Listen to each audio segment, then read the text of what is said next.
I think I finally get to share the me that's been here for so long. The one thing, oh gosh, what's the one thing? Someone might go, oh my gosh, that's so ridiculous.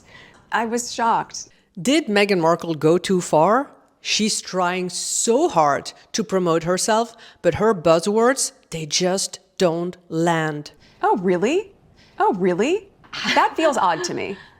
I don't have time for that. I don't have time for that. I wish I did. I don't have time for that. Why do her stories sound so scripted? Why do her facial expressions feel fake? And why do critics keep mocking her? Is because she doesn't have anything to say. She's lying. She can't even act like herself. This is not about loving or hating Meghan Markle. This is about connection and being believable. But I do want to know, how authentic does Meghan appear to you? To show up in a space really organically and authentically. I think the authenticity is you have to be so authentically, but also to be authentic. What do I authentically, organically want to share? And I'm going to live my life really authentically, make choices authentically. The truth is, there is a real reason why people are fed up with Meghan Markle. And today you'll see the exact moments when her polished words fall flat and make people cringe. As we're comparing her interviews side by side, we'll uncover what it really means for how we come across in our own conversations. And let's just start with the pantyhose drama. I hadn't seen pantyhose since movies in the 80s. Emily Chang is asking about the tension in trying to be relatable while being a duchess. And Meghan chose to talk about pantyhoses. I couldn't be as vocal, and I had to wear nude pantyhose all the time. Let's be honest, that was not very myself. I hadn't seen pantyhose since movies in the 80s when they came in the little egg. That felt a little bit inauthentic. Meghan wants to be funny. She wants to be relatable, but instead it made her sound out of touch. Viewers expecting a meaningful answer received fashion rules. And it didn't take long for critics to follow with backlash. Saying that wearing pantyhose in neutral colours was some form of suppression is not relatable at all. She's absolutely incapable of being authentic, and that shined through in the Bloomberg interview. If you want to create a connection with people, the key is to be relatable.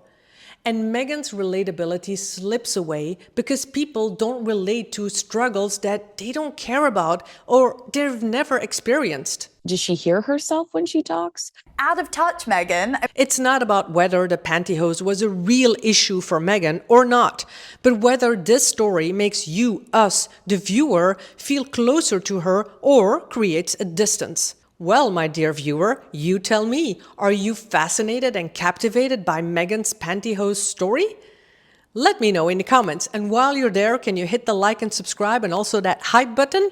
Thank you so much. Talking about stories, Meghan Markle loves recycling her own stories. With all the noise that might happen in the world on a day-to-day basis, real life is still happening behind the scenes. With all the noise or whatever people do, there's still a whole life, a real, authentic, fun life that's happening behind the scenes. When I was 11 years old. When I was just 11 years old. When I was 11 and I saw... Meghan keeps repeating the same stories, word for word and year after year. Put pen to paper and I wrote a letter. Put pen to paper and wrote a letter about it. So Larry, I wrote a letter. I'll save you for more repetitions, but the point is that instead of feeling authentic, Meghan sounds scripted. And people notice repetition, and it makes her feel less real. This is all a stage. You know, this is all just Meghan Markle's stage. We're expected to buy it. Anything Meghan does is bad. Stories should evolve naturally and not as a word salad. But a real story is open, is honest, is genuine. I get very insecure sometimes. I'm not as insecure as I was when I was younger. You know, people go on and on about like you have to forgive and forget to move past something. No, you don't. And you can watch more comparisons with Selena and Taylor and how they sound more relatable. One thing is crystal clear. Meghan loves Meghan. I believe in myself. I believe in our potential for success. My faith is greater than my fear. To share more of myself. The way she draws attention to herself and promotes herself is the reason critics call her a narcissist. She is a narcissist. She is obsessed. this me. It's to show that I can do this and I can do that. I think she's a malignant narcissist who is a truly terrible person. Credit, never blame. Oh, Everything is always somebody else's fault. A narcissist person is known to crave attention, exaggerate achievements, preoccupied with success, and they have the need to be admired. Do you think Meghan fits that profile? She's also really good in ignoring and turning around any critical comment about her show. And so if you know your audience, you know your demographic, well, they love the show. And my partners love the show, and that's why we have a season 2.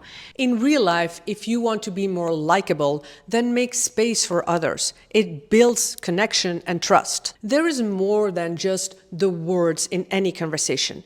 It's the gestures, the tone of voice, the facial expression. All of that matters even more.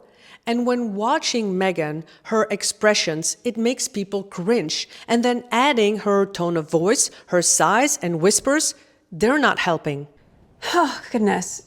As an adult, it's such a great question to know. So yes, 10 years and a night. Oh my gosh, because I'm so busy. Drop off. Okay, the day point, at least, I don't know, during the, no. So yes, 10 years, and it was so energizing. Means a lot, Jamie, thank you. Yeah. When you speak, your tone, warmth, your energy, it matters more than words. Without emotion, people won't feel you, and that's why words fall flat. Oh, really?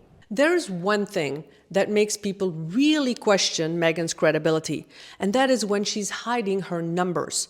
No facts and figures, no sales figures. She does say, we sold out, but is that 1 jar of jam or 10?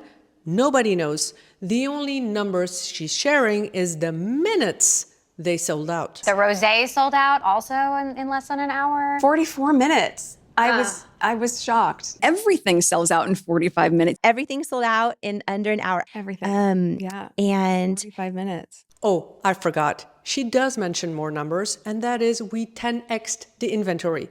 How much that inventory is, nobody knows. So then we prepped for the second seasonal drop and 10x'd our inventory. The point is that credibility comes from clarity. People want numbers, facts, figures. They want proof. Give them something specific and real. Be open. And funny enough, Meghan says she's real. I just want people to know that I'm a real person. In fact, when Emily's asking her the one thing, the one truth, here's the answer. If you could choose one thing for people to know the truth about you, what would that one thing be? No one's ever asked me that. What a great question. The one thing. Oh gosh, what's the one thing? Oh gosh,